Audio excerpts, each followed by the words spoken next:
Welcome to Uncomfortable Growth, the podcast where we get comfortable with getting uncomfortable.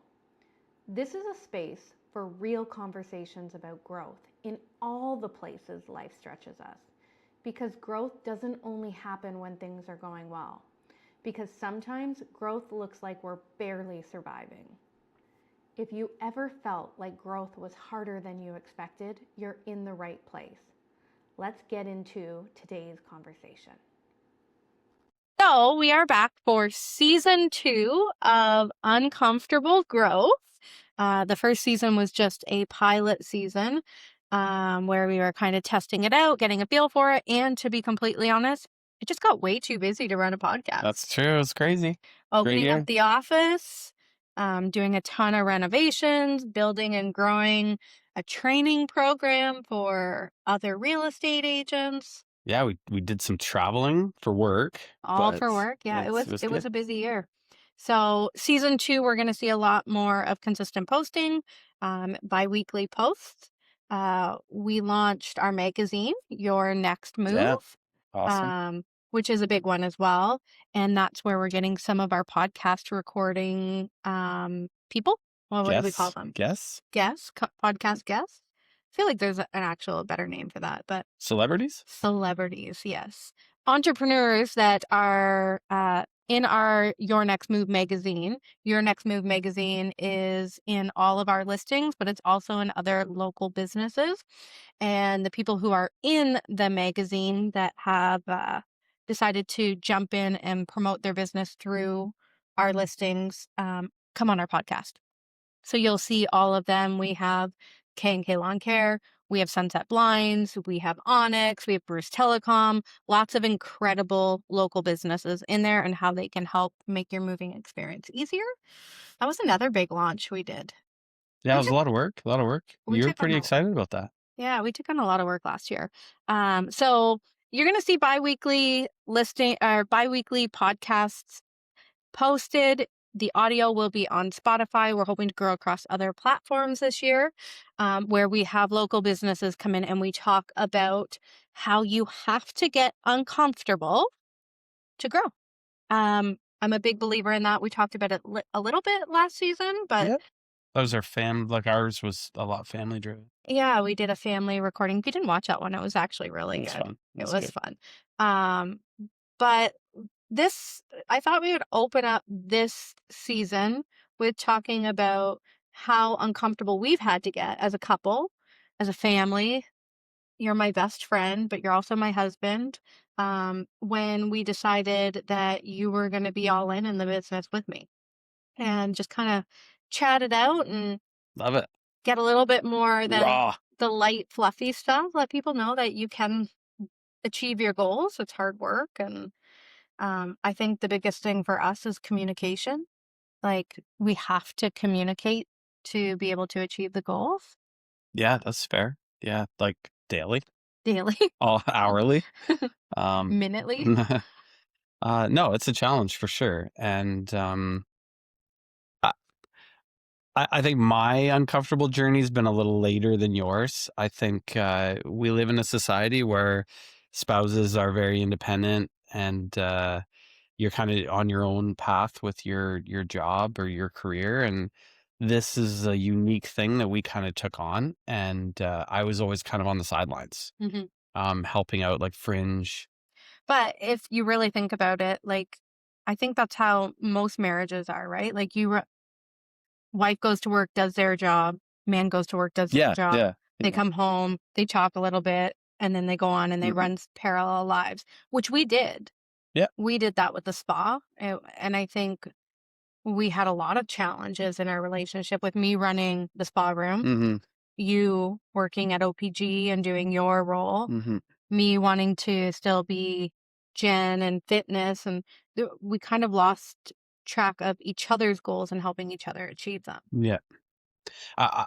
For me, like, I think the big home run for me was really when we started looking at time blocking and understanding how we're spending our time. And you hear about couples or you hear about people breaking down their budgets and their big aha moments for them when they break down how they're spending their money, et cetera, et cetera. But when you really introduced kind of the model of looking at how we spend our time, it was really crazy. And things like 75 Hard that we participated in now a few times really showed me how we waste our time every single day. Mhm. And I know that you talk a lot about social media and having to control that. Um, but it's such an excuse. And I don't want to sound pretentious. I don't want to sound like we've figured it, we've cracked the code or anything, It's because there's funny still because I lots of hate downtime. the line, and I've actually said this publicly on social Yeah. media, is no excuses. Don't make an excuse. I hate that line, Yeah. because I think everybody's chapter is different, and you can't compare yourself. Like, for somebody to come in and be like, "Oh, I want to teach people how to sell," and then have 5 years experience versus 25 years of experience, you can't compare your chapter to somebody else's, and what you're doing, that little bit, that little movement is progress. So it's not an excuse as long as you're just doing it. Something, Yeah. Yeah. right? Like, Yeah. how many times when we've been together forever, way too long. No, just kidding. How many times did you like kind of stop that growth because you're like, no, we're good, or no, Jen, we don't want to, or it took you a Yeah. while to kind of ride the train of Yeah. Historically been a very like status quo guy. Like I'm conservative. modestly happy. I don't need to keep consuming and Am I allowed to call you conservative when the Lamont family's still probably not. No, no. Yeah, like in the context of political, we won't go down that train. That's for another show. Um, but yeah, like I was always very comfortable. Like I didn't have an inner desire to be something greater than I thought that I was or that I deserved. And I think it's because we get caught in this idea of like you are what you are. You are what your community is, and you think you can't be any, or I don't know that you can't be anything greater than that. It looks like there's a ceiling, and it's actually like a glass ceiling. It's not really there. I think, though, if you think of like the way we're raised, right? Like, you you're surrounded by what you think is possible. And in like, I grew up in a family, there was always food on the table, you as well. We Hmm. had good childhoods. We lived in nice homes. Um, but to think that you can achieve this almost like what you see in the movies life, it's not even that you don't think you deserve it. You just don't think it's cut out for you at one point. And I think that's your mental beliefs and blockers. Even myself, when we first started dating, I was 100% okay with being a stay-at-home mom Yeah. and being Sally homemaker because that's what I knew of life at Hmm. that time. Hmm. But I think as we've grown and seeing each struggle, like there's been a lot of struggles from business to entrepreneurial to friendships to Yeah. everything, but each struggle has given us a lesson and we got through it. And I think it just shows us how, holy crap, we got through that. Holy Yeah. crap, we made it through Yeah. that. Oh my gosh, we're able, like, I look at our life and it's not perfect, but man, I'm proud of how Hmm. far we've come. Hmm.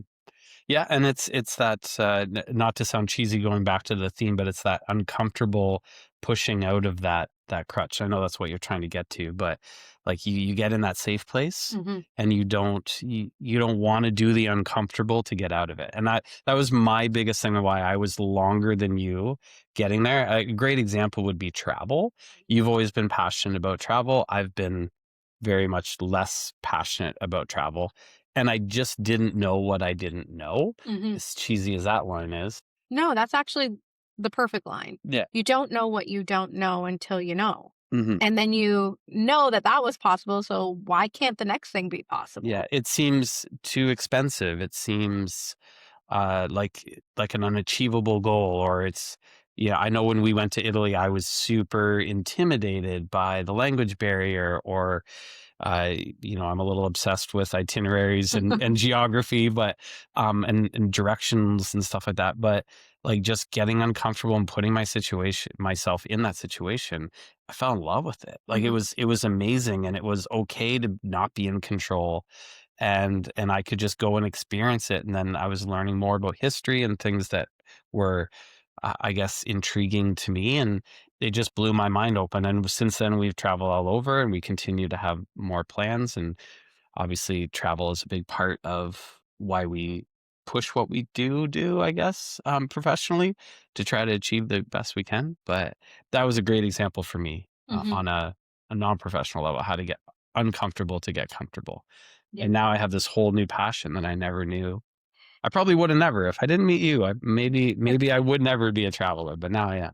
Yeah, I just think you're a product of your environment, Hmm. right? Like what you surround yourself with is where you're going to go. And like we look at even the last 10 years and then we break it down to the last 5 years, the surroundings, the coaching, like I know you, when I first got into paying for Yeah. coaches, you really struggled with that. You thought it was all a gimmick. Um, and then we seen the outcome of that, of actually surrounding yourself and putting yourself in proximity with people who dream the same way you Hmm. do. Then it's like, holy crap, I can do this. Yeah, it's harnessing the motivation. It's you're not weak for listening to someone pump you up and get your mind clear. You're actually like investing in yourself, and you're pushing forward using tools that other people are helping you get. So that's why I'm way more invested in and pro coaching now, Hmm. because I see the benefit and the motivation that it gives somebody to Yeah. clear their mind and just go. And in your case, you, or me, in my case, me, clear our minds to just get us rolling. So the biggest challenge I think or I wouldn't say challenge, the biggest mindset shift for me with time management and actually achieving the things you want to achieve Hmm. is actually saying, like, you read these books as like, say yes to everything, but it's actually saying no to Yeah. the things. Saying no to the things that don't serve you the way they used to. And I think saying no to things that used to serve you, Hmm. different friend groups, different beliefs, different even enjoyments, they change. And then when you say no, you feel like you're losing a part Hmm. of who you are or who you used to be, or what if I lose that friend group, or what if I, but when you cut out that noise that actually isn't pushing, I say this a lot lately, but pushing the needle forward. And it's not just about work. Like it's No. pushing the needle forward for our family goals, for helping our team, for helping our kids, for connection, for Yeah. relationships. Like saying no to the other things, I think is the biggest challenge. Yeah. I think maybe an interesting example is the boys showed some interest in wanting to learn about the stock market. Hmm. And you and I were not super versed in that. We hadn't spent a lot of energy in that space.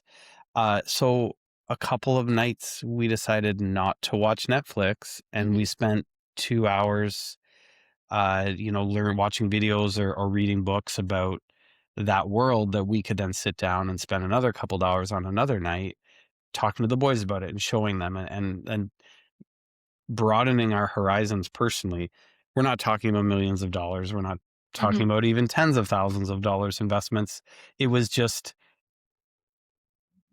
making the cognitive choice to say no to something that we could have done with that otherwise blank space in our time, Hmm. and investing in something that was worthwhile to some degree. It gave us time with our kids, and Yeah. it was a passion that we could share.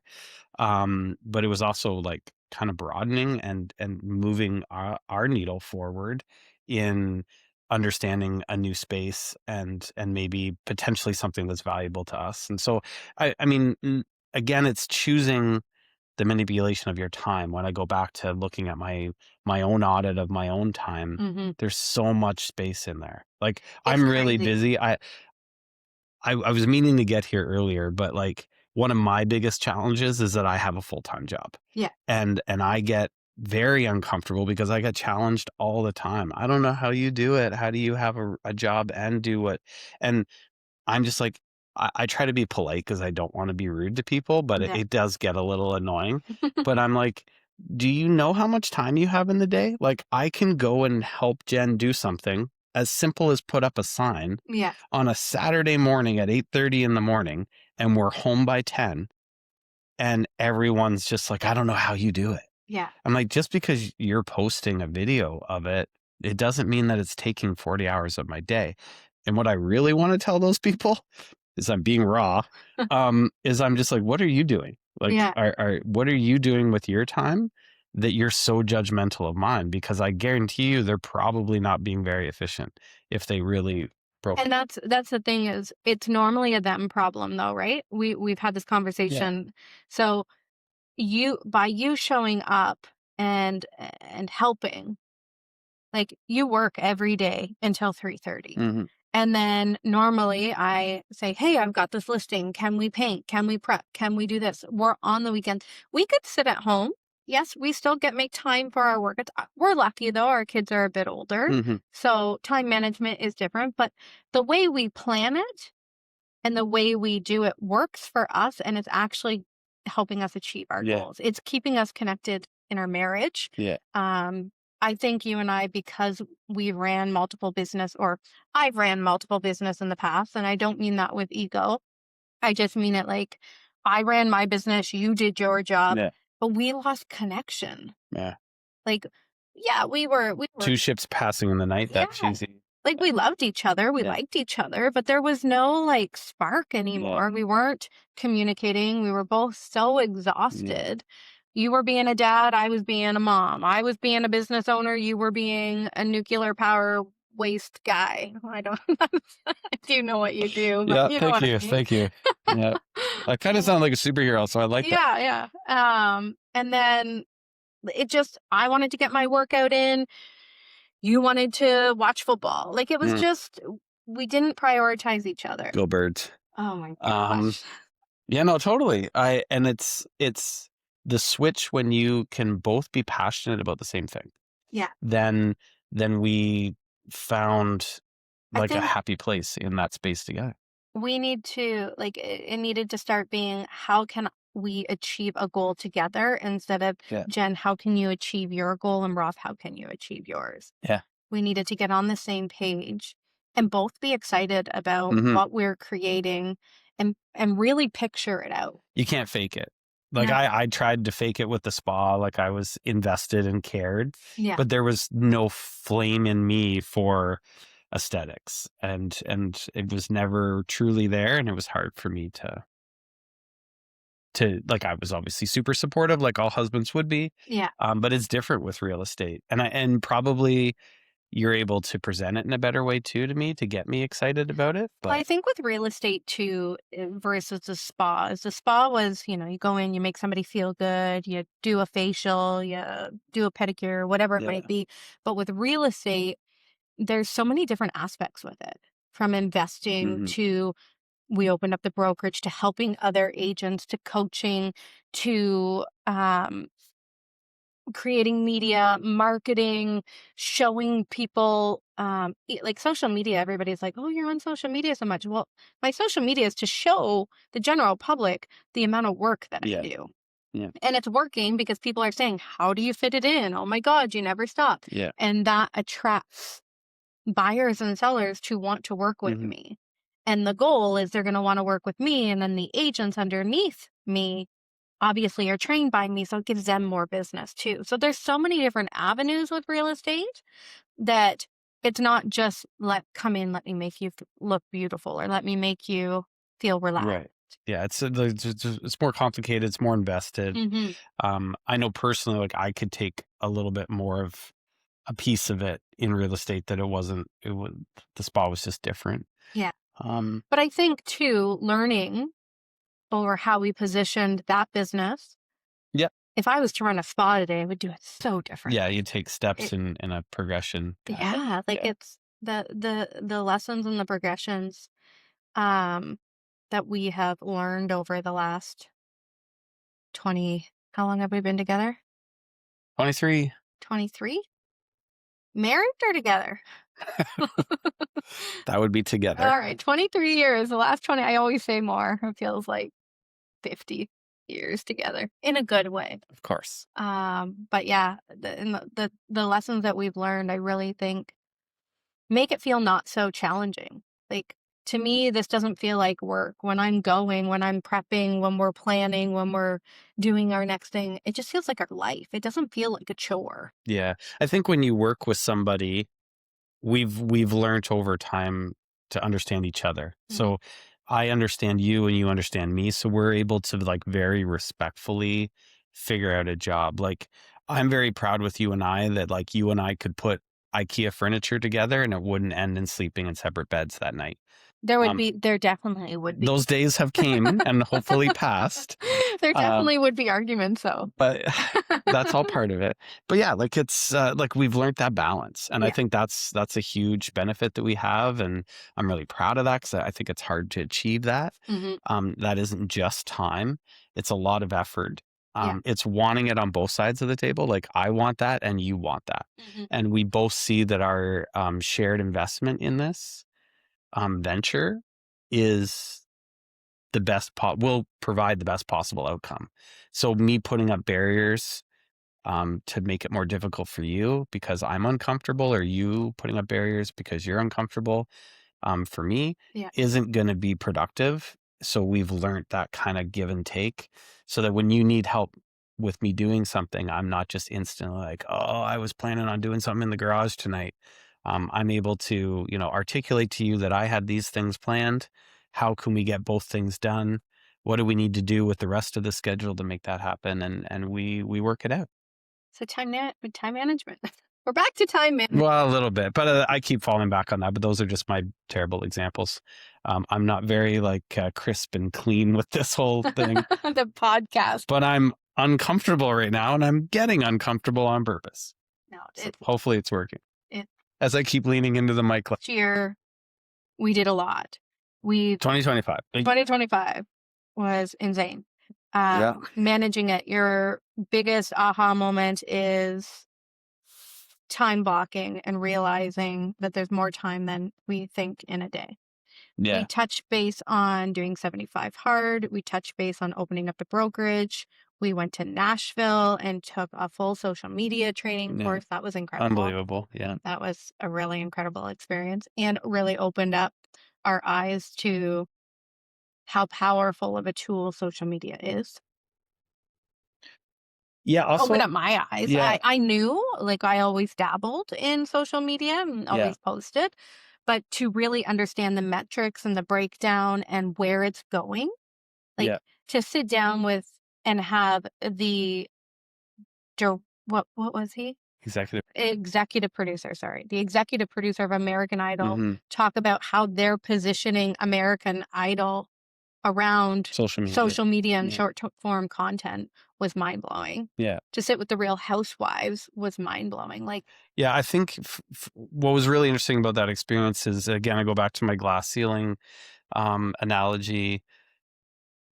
It really, in that example, there's celebrities or some version of celebrities there that are real people that were just having a conversation with us. They weren't just people on my TV. And I'm like, this is not weird that I'm sitting at this table. These people are making me feel very comfortable, and they want to honestly know about me because they actually are just human. And I didn't feel like I didn't belong at that table. And that quickly was a realization that it's possible. It's possible. I don't have to just be what I am. Something greater is out there, and why not take it? Why would I just be why would I just be satisfied with status quo? I have the opportunity to go consume. I have doors opening in front of me. Why wouldn't I take it? I'm crazy not to. And I should have that passion for life and consumption and learning and growing. Why just stop to stop? It really just blew open the barn doors, and I'm running out in the pasture now. Sorry, that's weird agricultural references. You grew up on Okay, go with it. Cows. So no, you didn't actually. The cows were gone by the time. No, they were there. Yeah. Okay, we're getting off track a little bit, but I think that was an aha moment for me as well, because I've always been a dreamer. I've always been I want to be Julia Roberts. I've always been a dreamer. I've always been wanting, and you've actually been very good for me because I think we would have claimed bankruptcy at least once or twice if you would have let me do the things I wanted to do. You honed me back in, but I always was a dreamer, but never thought I could get it. Right. And I think going down to Viralish and being in a room with some really incredible talent was like, holy crap, yeah, we Mhm. can do Yeah. this.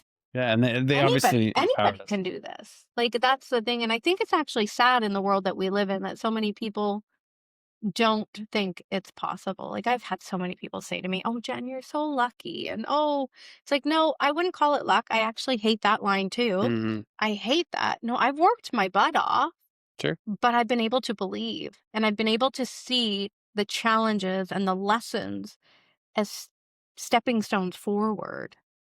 And I've had awesome support Mhm. with really good communication and making you come on board and ride the ride. Yeah. But I think that's key. If you are thinking about chasing a goal, A, you need to make sure the people around you are going to support you. Ride that ride and give it 150%. And if you don't like it and you pivot, like, Yeah, that's cool. that's the one thing too. Is so many people think by changing direction, it's Like a considered bad failing. thing. Yeah. Isn't it more important to change direction and be happy and go all in on something else and go after it? So I think we should just end it right there. I think this is the perfect spot to end it. You and I could sit and talk forever, and I'd really like to have you come back on for another episode on our relationship and communication because I really do love how far we've came and we've got a lot to share. But let's end it there so we keep the listeners engaged. So thanks so much for coming on.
back or something? Yeah. Do you want me to play? No, I'm good. You're good? Okay. Okay. So I think we should just end it right there. I think this is the perfect spot to end it. You and I could sit and talk forever, and I'd really like to have you come back on for another episode on our relationship and communication because I really do love how far we've came and we've got a lot to share. But let's end it there so we keep the listeners engaged. So thanks so much for coming on. Awesome. Done. Thank you for spending this time with us. If anything from today's conversation stayed with you, let it. You don't need to have everything figured out right now. Growth isn't always loud. Sometimes it's quiet, and sometimes it's simply just choosing to keep going. Wherever you are in your journey, whether things feel heavy or hopeful, or somewhere in between, you're not behind and you're definitely not alone. Take what you need from this conversation, leave the rest, and trust that everything will be okay. Until next time, be gentle with yourself. I am Jenn Lamont, and this is Uncomfortable Growth.